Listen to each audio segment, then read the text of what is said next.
जीव नाम का एक बालक अंगिरस ऋषि और श्रद्धा के गर्भ से उत्पन्न होता है। बचपन से ही इसमें बड़ा प्रकाश था। अपनी माता पिता का सेवा करता और पिताजी से ज्ञान की प्राप्ति करता। बड़ा होने पर उसे अपने ज्ञान पर और अधिक प्राप्ति की जिज्ञासा महसूस हुई और काशी में जाकर के 10,000 वर्षों तक शिवलिंग की स्थापना करके भगवान देवाधिदेव महादेव की आराधना किया। भगवान आशुतोष प्रसन्न होते हैं और प्रकट होकर के उन्हें वरदान मांगने को कहते हैं। बालक कहता है कि महादेव, आपका दर्शन हो गया, मुझे सारे वरदान प्राप्त हो गए। परंतु भोलेनाथ ने उन्हें वरदान दिया कि आज से तुम्हारा नाम बृहस्पति होगा।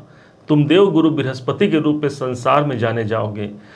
इंद्र मंडल देवताओं के तुम गुरु होगे और एक रूप में तुम सौर मंडल में, नक्षत्र मंडल में तुम्हारा स्थान होगा। सभी देवताओं के, सभी ग्रहों के तुम गुरु कहे जाओगे। और तब से देव गुरु बृहस्पति प्रकाश के रूप में हमारे जीवन पे सदैव विद्यमान है। और यही प्रकाश, यही देव गुरु बृहस्पति का संचार ठीक आपके 12वें घर पर हुआ है। मिथुन राशि के जीवन में ये केंद्र के मालिक बनते हैं और इसीलिए जब एक बड़े ओहदे, बड़े प्रतिष्ठा तक मिथुन राशि को पहुंचना होता है, देव गुरु बृहस्पति की कृपा के बगैर हम नहीं पहुंच पाते। और आज एक ऐसा समय है जहां पर 2 जून से ही देव गुरु बृहस्पति उदित अवस्था में आ गए हैं। एक ऐसा समय है, एक छोटी सी झपकी के बाद जब हमें एक रिफ्रेश महसूस करते हैं हम अपने आप को। ठीक इसी प्रकार से देव गुरु बृहस्पति कुछ समय के लिए, अभी जो अस्त अवस्था में चले गए थे, अब उदित अवस्था में आ गए हैं, अर्थात 12वें घर पर आए हैं। माना जाता है देव गुरु बृहस्पति जिस स्थान पर होते हैं, जहां इनकी दृष्टियां होती हैं, वो दृष्टियां बहुत पवित्र और बहुत ही गंगा जल के समान पवित्रता भी रखती है। आइए जानते हैं देव गुरु बृहस्पति का वरदान भाग्य उन्नति के दृष्टिकोण से मिथुन राशि के जीवन पे क्या निकल करके सामने आने वाला है। 12वें घर पर देव गुरु बृहस्पति समाहित हैं, इसलिए ये स्थान है हमारे खर्चों का, हमारे हानियों का, परंतु यही स्थान है हमारे बड़े इन्वेस्टमेंट का। एक ऐसा समय रहेगा, पूरे 1 साल तक देव गुरु बृहस्पति यहाँ पर समाहित रहेंगे। अर्थात कोई बड़े इन्वेस्टमेंट का आप सोच रहे हैं, ये साल आपको वो निवेश कराता है। यही 12वां स्थान वो स्थान है जहाँ पर गुरुदेव विद्यमान है। मेरे ध्यान का है, मेरी मेडिटेशन का है, मेरी साधनाओं का है, साधनाओं के प्रतिफल का है। ये स्थान मेरे जीवन में बदलाव का है, अर्थात जीवन में बदलाव लेकर के देव गुरु बृहस्पति का आगमन हुआ है, आप ऐसा जानिएगा। क्योंकि यही स्थान मेरे जीवन में विदेशों से जुड़े हुए कार्यों का होता है। आप यदि विदेशों में हैं या विदेश से जुड़ा हुआ कोई काम करते हैं, आयात निर्यात संबंधी काम करते हैं, देव गुरु बृहस्पति आपका साथ नहीं छोड़ेंगे, अर्थात कृपा की नज़र उनकी बरकरार रहेगी। इनके पास मुख्य जो दृष्टियां होती हैं वो पंचम और नवम दृष्टि मानी गई है। जानते हैं इनके पंचम दृष्टि का रहस्य, जो पूरे 1 साल तक आपके लिए भाग्यवर्धक होगा। 1, 2, 3, 4, 5, पांचवी जो दृष्टि पड़ रही है वो सीधे चतुर्थ भाव पर पड़ेगी। प्रॉपर्टी से जुड़े हुए कोई कार्य आप सिद्ध करना चाहते हैं, गुरु की दृष्टि पड़ रही है। कोई ना कोई कार्य आपका प्रॉपर्टी से लेकर के जरूर संपन्न होगा। यदि प्रॉपर्टी में विवाद की स्थिति पड़ रही है तो देव गुरु बृहस्पति की दृष्टि है, उन विवादों में भी मुझे सफलता और संपन्नता नजर आएगी। चूंकि चतुर्थ भाव मेरे अपने घर का होता है और 12वां घर दूरी का होता है, इसलिए घर से दूर जाने के लिए आप यदि सोच रहे हैं, अपने कार्य को पहुंचाना चाहते हैं, अपने बिजनेस को पहुंचाना चाहते हैं, या स्वयं कोई स्थानांतरण चाहते हैं, देव गुरु बृहस्पति स्थानांतरण भाव से देख रहे हैं आपके घर को, अर्थात आपके परिवार को। इस समय पर कोई परिवर्तन हो सकता है, कोई बदलाव हो सकता है स्थान का। जब देव गुरु बृहस्पति की 7वीं दृष्टि पड़ती है ठीक छठे भाव पर, छठा भाव मेरे नौकरी का होता है, इसलिए यदि आप किसी भी मेहनत के कार्य में संलग्न हैं, कोई भी आप मेहनत कर रहे हैं और उसका पारिश्रमिक यदि मुझे नहीं मिल पा रहा है, मेरे मेहनत का परिणाम मुझे नहीं मिल पा रहा है, तो ये वरदान है देव गुरु बृहस्पति का। जहां देखते हैं उस भाव को पवित्र कर देते हैं, अर्थात मेरे कर्मों का प्रतिफल मुझे प्राप्त होता है। छठा घर ही मेरे रोगों का होता है, अर्थात रोग यदि बढ़े हुए हैं, देव गुरु बृहस्पति की दृष्टि है, रोग से मुझे मुक्ति मिलेगी। यदि मेरे शत्रु अधिक बढ़े हुए हैं या कोर्ट कचहरी संबंधी काम चल रहा है, गुरु की दृष्टि पड़ रही है, उन कार्यों में मुझे सफलता और जल्दी उसका निर्णय मिल सकता है। ऐसा प्रभाव लेकर के देव गुरु बृहस्पति आपके अपने जीवन, मिथुन राशि के जीवन में संचालित करेंगे। एक दृष्टि इनकी और पड़ती है, जो माना जाता है एक ऐसी दृष्टि, काल पुरुष की कुंडली में देव गुरु बृहस्पति स्वयं एक ऐसे ग्रह बनते हैं काल पुरुष की कुंडली में जो भाग्य भाव को रूल करते हैं, और इसलिए इनकी नवम दृष्टि साक्षात भाग्य की दृष्टि मानी गई है। माना जाता है कि अष्टम भाव जहां पर इनकी दृष्टि पड़ रही है, ये स्थान मेरे रुकावट का है, मेरे डिप्रेशन का है, मेरे तनाव का है।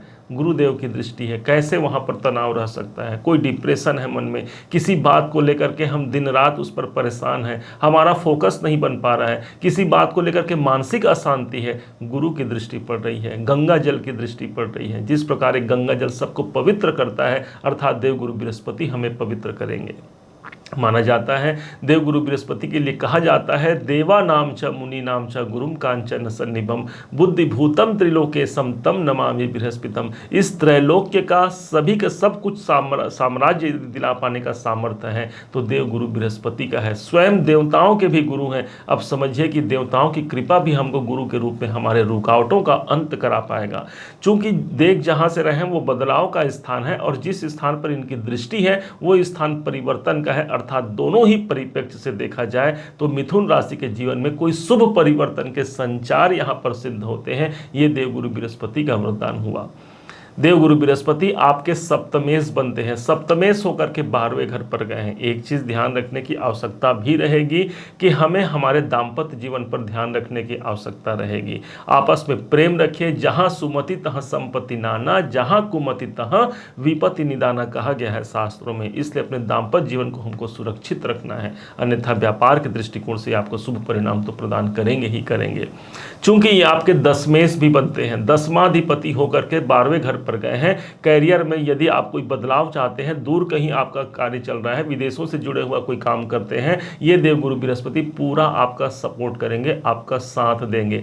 गुरु के विषय में यह भी कहा जाता है कि गुरु देवता जिस पर कृपा कर जाते हैं वो व्यक्ति अपने जीवन में सब कुछ प्राप्त कर लेता है। अर्थात भगवान का यदि पर्याय देखना हो तो देवगुरु बृहस्पति को देख लीजिए, और इसी देवगुरु बृहस्पति को जीव का कारक कहा गया है। अर्थात जो भी प्राणी जो श्वास ले रहे हैं सब के सब जीव के अंतर आते हैं, और यही जीव किसमें समाहित है तो भगवान समाहित है। इसीलिए हम और आप कहते हैं बसा हुआ भगवान सबके मन मंदिर में, अर्थात हमारे अंदर जो भगवान समाहित है यही देवगुरु बृहस्पति के रूप में हमारे जीवन को संचालित करते हैं, हमारे जीवन को भाग्य के परिणाम तक पहुंचा पाते हैं।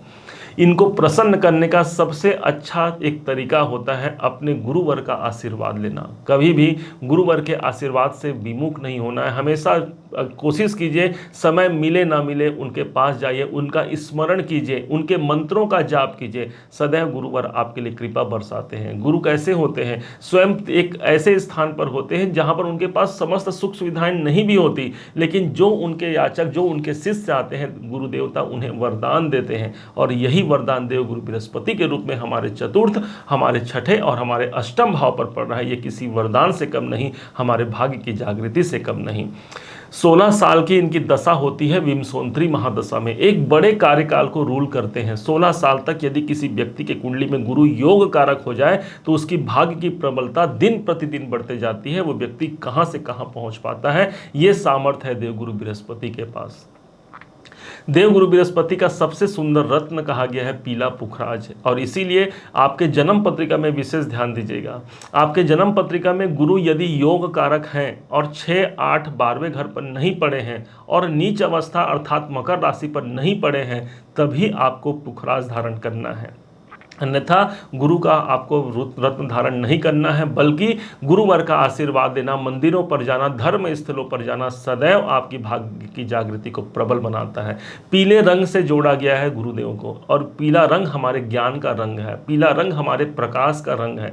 और इसी कारण से जब हम पीले रंगों का या पीले पुष्प को हम भगवान श्री नारायण पर, भगवान श्री कृष्ण पर या गुरुवर को हम प्रदान करते हैं तो वहाँ से जो आशीर्वाद मिलता है यही देवगुरु बृहस्पति के रूप में है।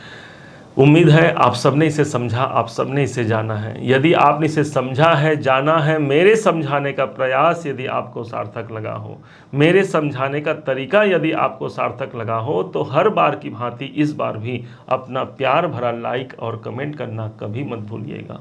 और हाँ, यदि अभी तक आपने चैनल को सब्सक्राइब नहीं किया है, सब्सक्राइब जरूर कीजिएगा। पुनः एक बार फिर आप सभी का दिवस बहुत मंगलमय हो, इन्हीं शुभकामनाओं के साथ जय श्री राम।